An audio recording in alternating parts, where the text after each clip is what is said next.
You're moving into a land of both shadow and substance, of things and ideas. You've just crossed over into the Twilight Zone.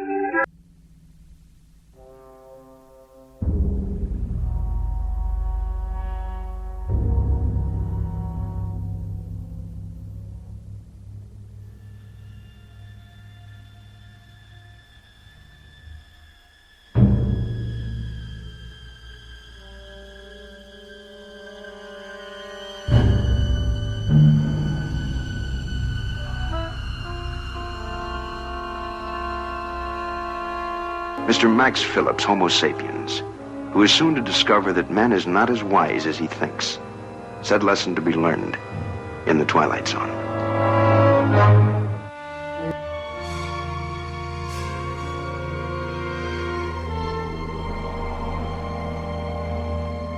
You know, this place reminds me of your father, God rest his soul. He used to talk about taking you here all the time.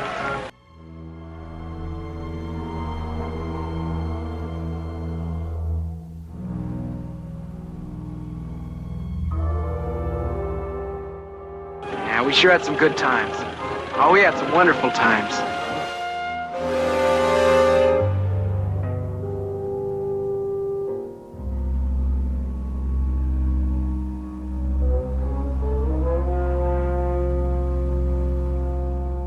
Maxo is a robot, or to be exact, an android.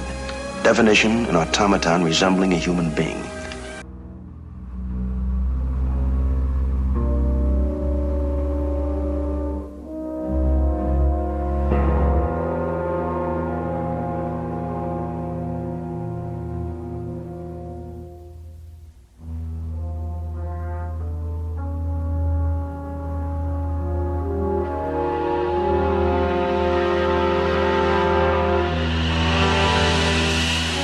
You're lucky to get about. We ain't used nothing less than B4s in almost 2 years now. The fighter we had got ruined in a car wreck, though.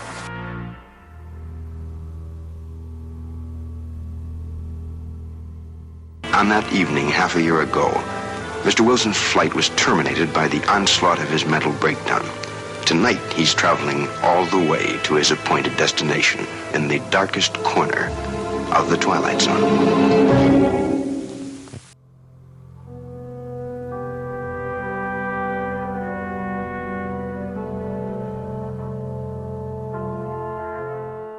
Are you all right? Don't you think you ought to take a sleeping pill now? Yeah, I'll take one of those, sir.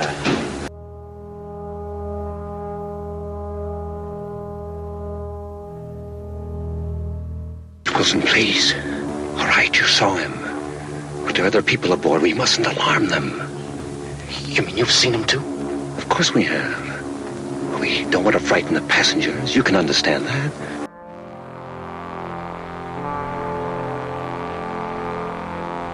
I say he very likely would have, except for something that will soon happen to him. Something that will considerably alter his existence and ours.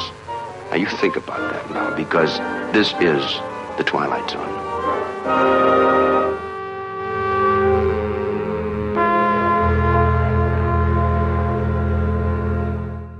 Hey, Joe, tell me something. What is it? Wouldn't you think that after 1 year of putting ideas in that suggestion box, after 1 whole year, that I'd get noticed?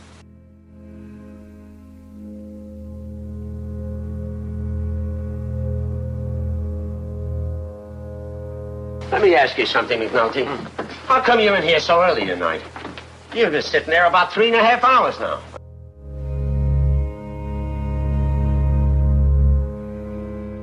This is Grady on his last night as a jockey. Behind him are Hialeah, Hollywood Park, and Saratoga.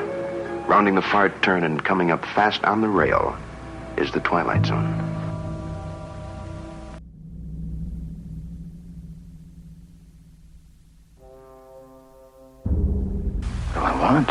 What do I want? I want to be the biggest. Hear me? Yeah, that's what I want. I want to be the biggest. I want to be big! You hear me? I want to be big! Talkie Tina, the doll that does everything. A lifelike creation of plastic and springs and painted smile. To Eric Strater, she is a most unwelcome addition to his household. But without her, he'd never enter Twilight Zone.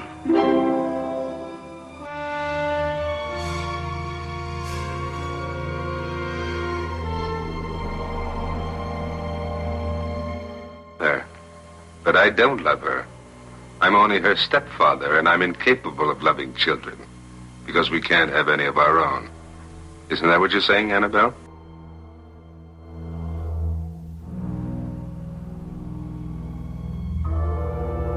Rick, I don't know how much more of this I can take. Your anger toward Christy. I know you're having a difficult time adjusting to her, but I can't let you treat her this way. She's my daughter, Eric. I love her.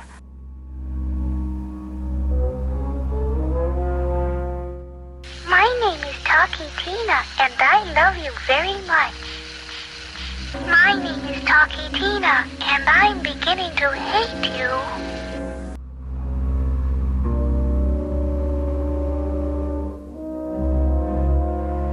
And this is the Earth 10 years later. A fragment of what was once a whole. A remnant of what was once a race. The year is 1974. And this is the Twilight Zone.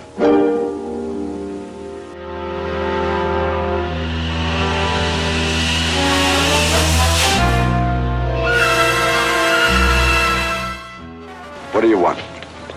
Painless things. Would like quarters for the four of us. Rations for as long as we're here. And no trouble.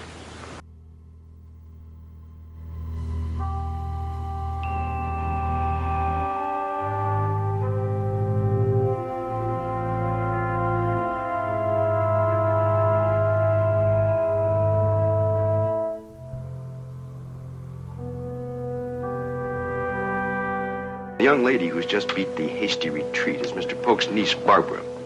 She has lived her life as if during each ensuing hour she had a dentist appointment. There's yet a third member of the company soon to be seen. He now resides in the laboratory, and he is the kind of character to be found only in the Twilight Zone.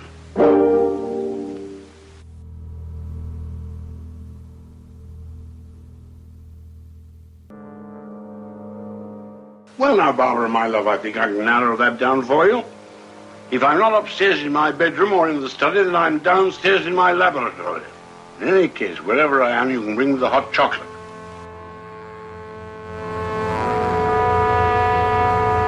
I live for the moment when I can see you buried. When I come back from your funeral, I'm going to open a bottle of wine. I want to be compensated, Uncle Simon, for 25 years of being shrieked at, insulted, berated, humiliated, and stepped on like an old rug. Colonel Cook has been set adrift in an ocean of space in a metal lifeboat that has been scorched and destroyed and will never fly again. He survived the crash, but his ordeal is yet to begin. Now he must give battle to loneliness. Now Colonel Cook must meet the unknown. It's a small planet set deep in space, but for Colonel Cook, it's the Twilight Zone.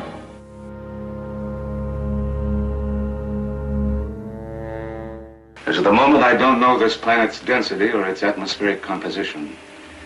But I'm alive and breathing. And so I need help. I need help desperately, and I need it right away.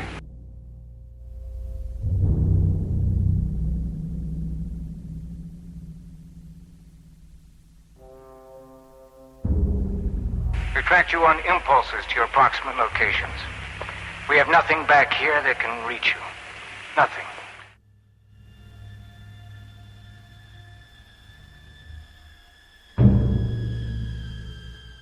Sergeant William Connors, Trooper Michael McCluskey, and Trooper Richard Langsford, who on a hot afternoon in June made a charge over a hill and never returned.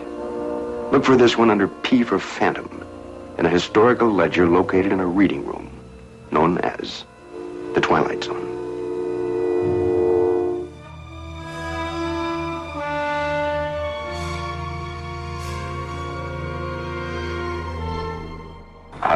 I don't know for sure.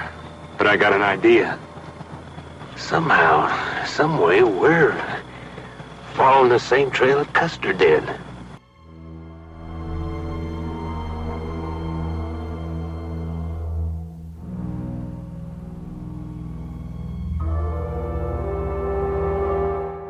Oh, Sergeant. I got something to ask. I'd like to know what's going on around here.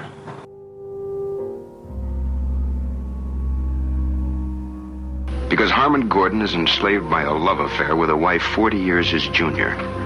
He pines away for the lost morning of his life when he should be enjoying the evening. In short, Mr. Harmon Gordon seeks a fountain of youth. And who's to say he won't find it? This happens to be the Twilight Zone.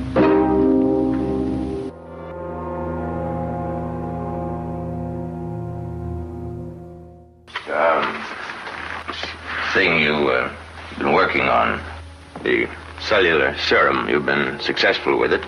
You've made animals younger. I've seen them myself. You inject them with your fluid and they're young again.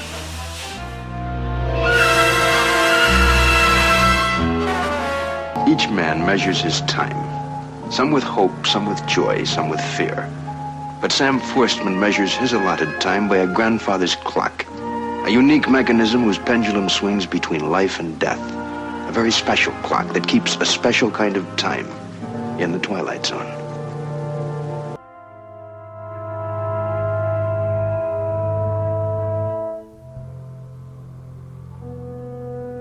Now, let's not start fighting again. But you're going to have to face the fact. Your grandfather's just not a well man. Maybe it's just a temporary thing. Maybe it's a little something we don't know anything about.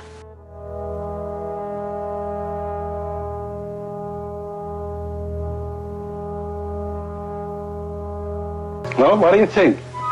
I don't know, Pops. I'm not an interior decorator.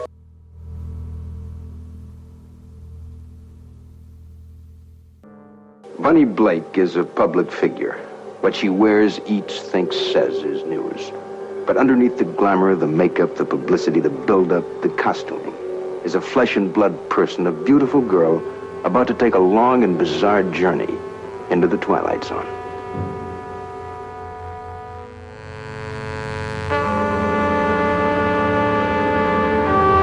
There's not a single solitary thing the matter with me, Hildy. I'm really shocked at how old Dr. Floyd is getting. I think this poor old dear ought to put himself out to pasture.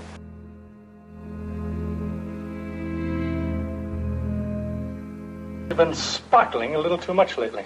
What you need is sleep, rest, fresh air, some of Hildy's good cooking. I want you to take it a little easy for a while.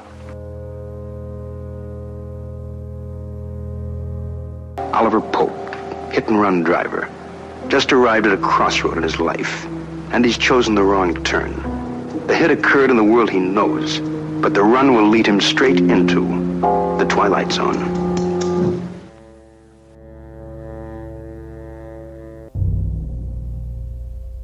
Car shouldn't act like that.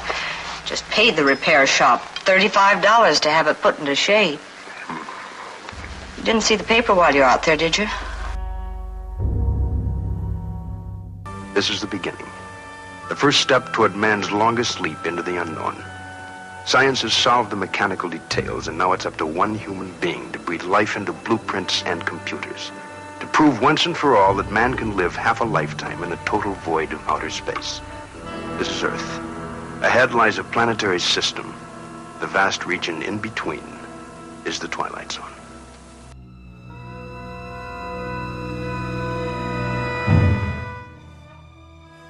A long time ago, I woke up early one morning, and some inner voice told me with some intensity that I would meet a girl with a stricken look who would drop papers in corridors.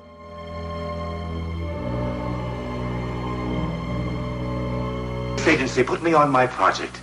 They told me to keep in mind the scientific problems, but also to be aware of the human factor. You, Commander Stansfield, are the human factor.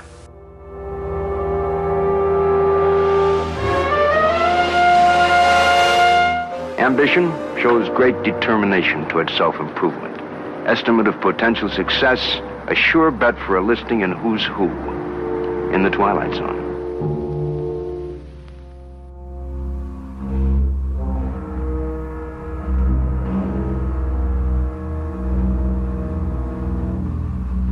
I'll tell you what you do. You wrap the years up and mail them to me, huh? Well, now, wait a minute. How about the pads? They're going to be part of the deal? Yes, I'll make it part of the deal. I wouldn't think of taking your years for anything less than they're worth.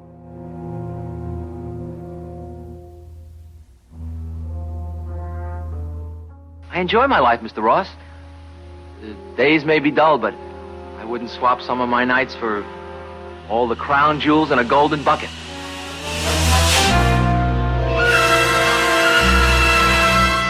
A better estimate, let's call it the year 2000. At any rate, imagine a time in the future when science has developed the means of giving everyone the face and body he dreams of. It may not happen tomorrow, but it happens now in the Twilight Zone.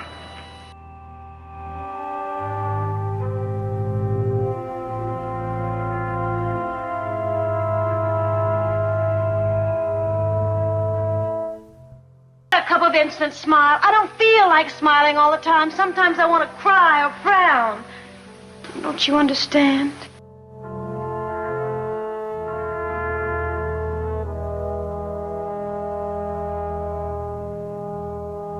What's so terrible about being beautiful?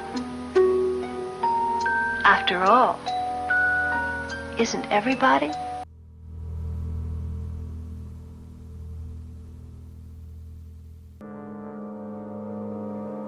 We'll call them Steve and Scott and Fred, but their names are not important. Their mission is, as three men on motorcycles lead us into the Twilight Zone.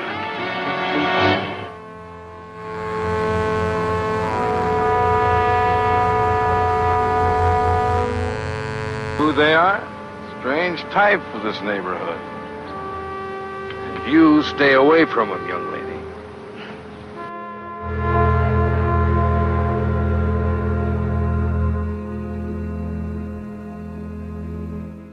Well, I understand a great deal about the constellations. That is the nature of the galactic structure, but... I mean, I dig stars, but so they're lucky. That's a gas. Miss Keene doesn't know it yet, but her period of waiting has just ended. For something different is about to happen to her. Has, in fact, already begun to happen. Via two most unaccountable telephone calls in the middle of a stormy night. Telephone calls routed directly through the Twilight Zone.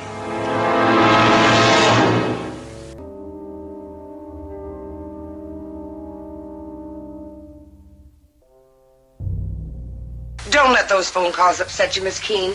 I'm sure whatever the trouble was, the repairmen have it fixed by now. Well, why don't you leave the receiver off the hook if it bothers you?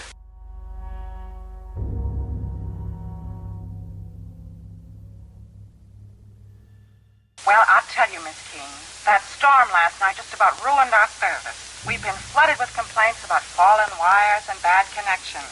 I'd say you're pretty lucky your telephone is working at all.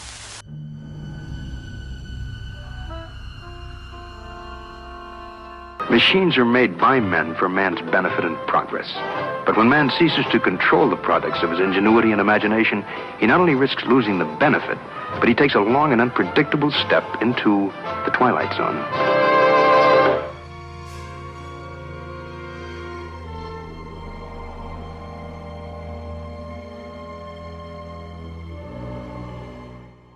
State the first prime number larger than the 17th root of 9,355,126,606.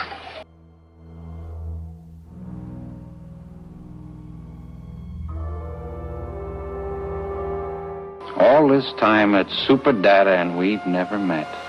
Do you, like sports car races? I've never been to one. Well, I've got a Mustang 500 that I'm driving this weekend.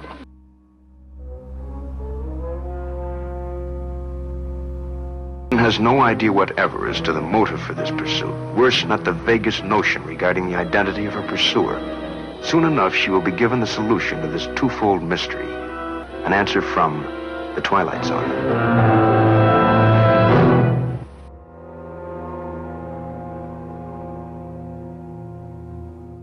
Rode at me with such a look of hatred. It was just unexpected. This is John Henderson. One second, I'm all alone, and the next thing I look up, and there she is on this hill, glaring down at me.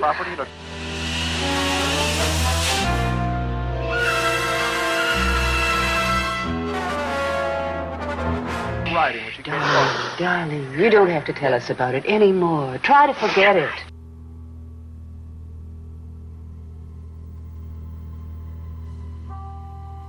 Tonight, a presentation so special and unique.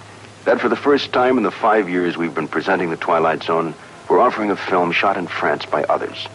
Winner of the Cannes Film Festival of 1962, as well as other international awards. Here is a haunting study of the incredible from the past master of the incredible, Ambrose Bierce. Here is the French production of An Occurrence at Owl Creek Bridge.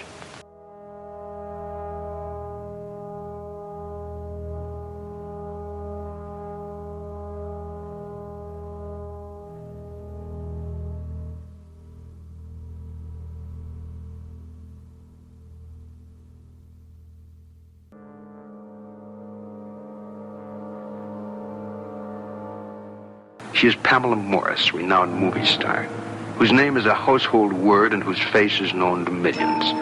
What Mr. Herrick does not know is that he has also just looked into the face of the Twilight Zone.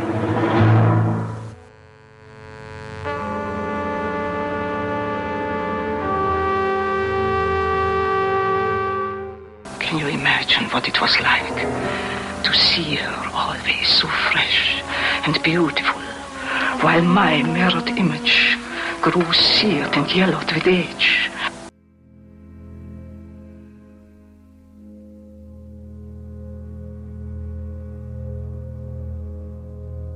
There was some kind of an accident during the last day of shooting. Cave-in a tomb in Egypt somewhere.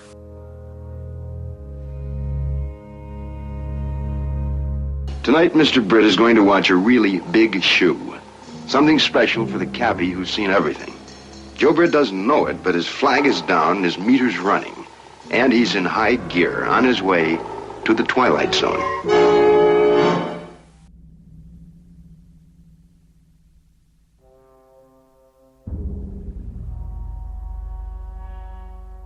Anyway, I told you. Guy hails me when I'm heading for the garage. Have to haul him all the way up to the Yonkers.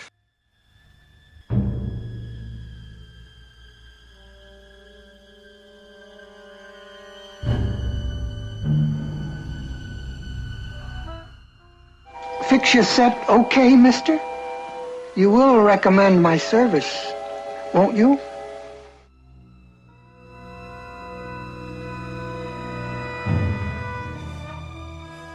But before departing, he has some things to do, some services to perform, some debts to pay, and some justice to mete out.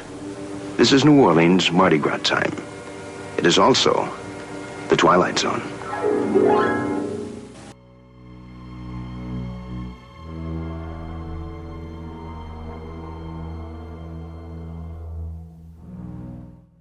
One tries to select a mask that is the antithesis of what the wearer is.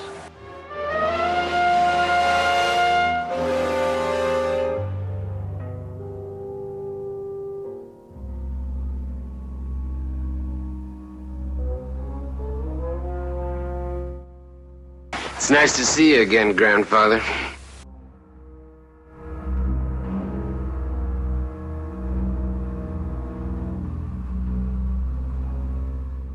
Sheriff Charlie Koch on the morning of an execution. As a matter of fact, it's 7:30 in the morning. Logic and natural laws dictate that at this hour there should be daylight. It is a simple rule of physical science that the sun should rise at a certain moment and supersede the darkness.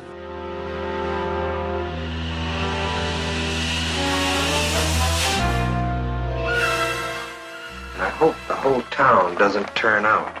When I see a bunch of cold-blooded gawkers getting their jollies from seeing a man die, I just bring his breakfast over at 8:30.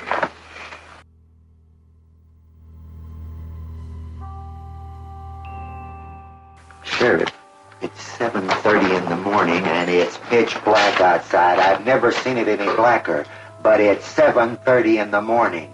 Now what's going on?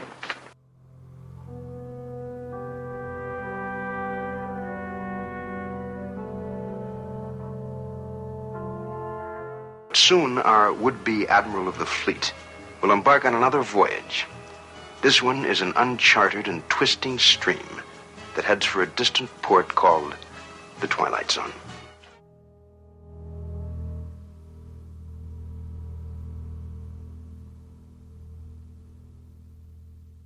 North Or shall I stay here, Admiral? I forgot some of my jewelry. I will retrieve same, and then, whether you pipe me ashore or not, that's precisely where I'll be heading.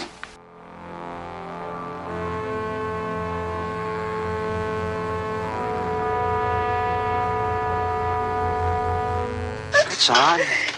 Very odd. I've been here 10 years, and that's the first time I've seen him look frightened.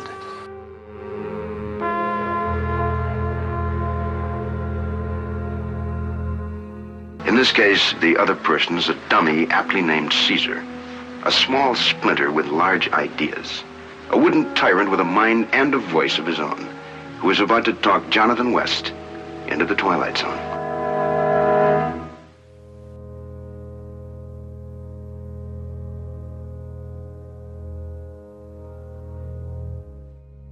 Oh, sure it will. Now, listen, I'll be coming back real soon to claim that, so please, don't sell it, huh? I'll do my best. Thank you.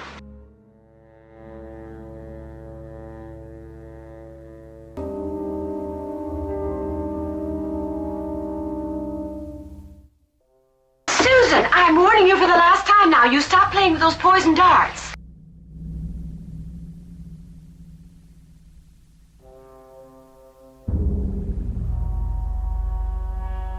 His name is Major Ivan Kuchenko. He has, if events go according to certain plans, perhaps 3 or 4 more hours of living. But an ignorance shared by both himself and his executioner is of the fact that both of them have taken a first step into the Twilight Zone.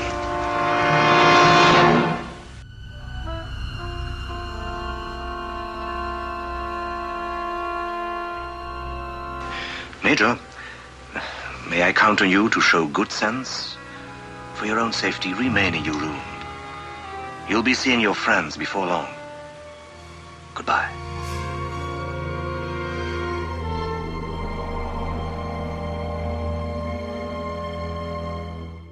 I could make his head leave his body from this distance. Even when he lies down, I can still aim for his head.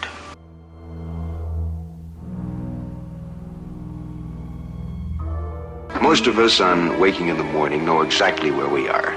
The rooster or the alarm clock brings us out of sleep into the familiar sights, sounds, aromas of home and the comfort of a routine day ahead. Not so with our young friends. This will be a day like none they've ever spent, and they'll spend it in the Twilight Zone.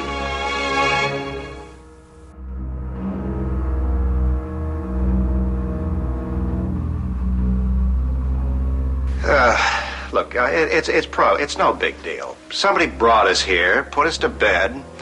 There's probably bacon sizzling and a plate of scrambled eggs waiting downstairs just this minute.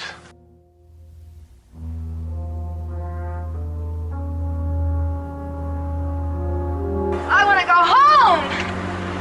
Is there anybody here? Can anybody hear us? Please, won't somebody help us? Please, somebody!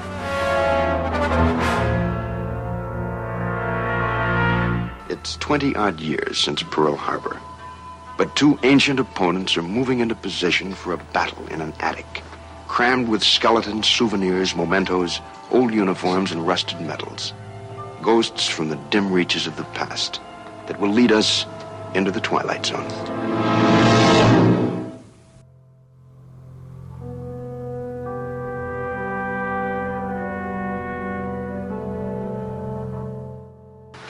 Oh, what a mess. This attic's been like this for 20 years. Knee-deep in junk. I found some stuff I haven't even seen since the war.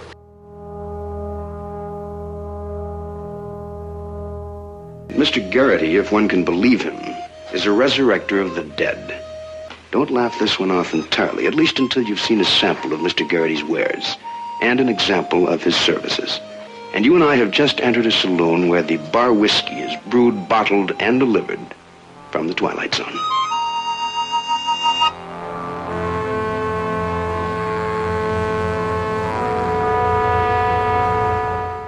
You know why we've got law and order in this town? Because we've got a sheriff that uses scientific deduction. I wish I'd thought of that. You know, if you don't know a fellow's name, you just look at his wagon.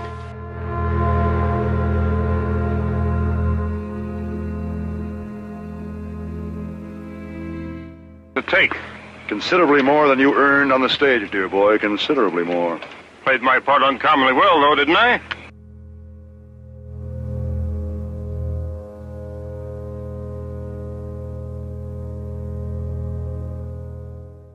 And the game? It happens to be the historical battle between flesh and steel, between the brain of man and the product of man's brain. We don't make book on this one and predict no winner, but we can tell you that for this particular contest, there is standing room only in the Twilight Zone.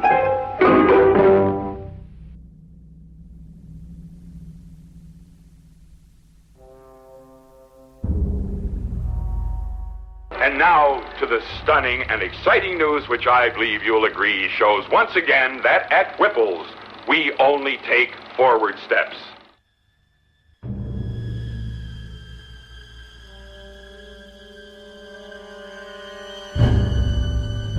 I'm a chief engineer, Mr. Whipple. My duties consist of plant management. I'm not a film critic.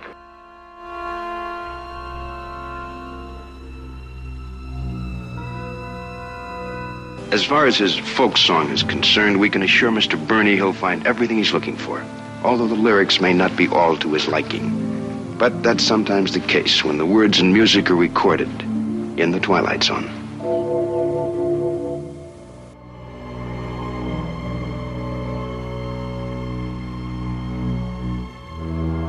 Well, I'll tell you one thing, Daddy. You sure got a swinging shop here. You got everything right here to cut a record with Jenny Lind. I'm Floyd Burney. Floyd Burney. You know. What do you got for me?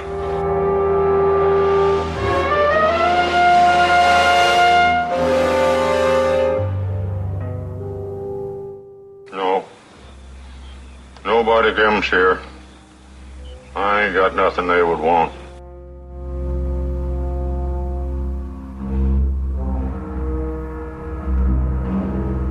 And here are two characters about to partake of the meal. Miss Charlotte Scott, a fashion editor, and Mr. Robert Franklin, a state trooper, and the third member of the party, the unknown, that has just landed a few hundred yards away. This person or thing is soon to be met.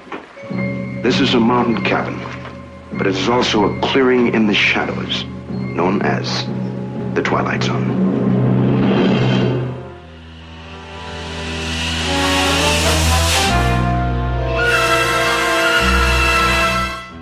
Mr. Barth down at the general store said something about you telling him you'd seen some kind of lights in the sky last night.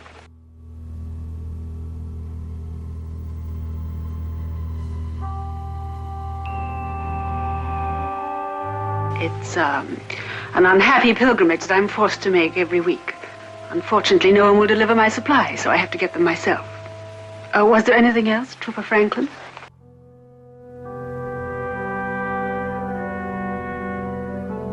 A structure built of tile and cement and money. A backyard toy for the affluent. Wet entertainment for the well-to-do. For this pool has a secret exit that leads to a never-never land.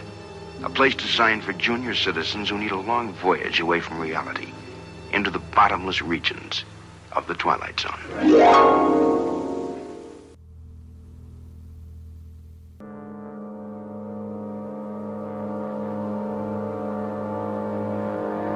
Oh, is that what you are this week? A high fashion model? Well, now, it seems to me that last week you were an artist. You've got a job to do right here. Taking care of those two kids.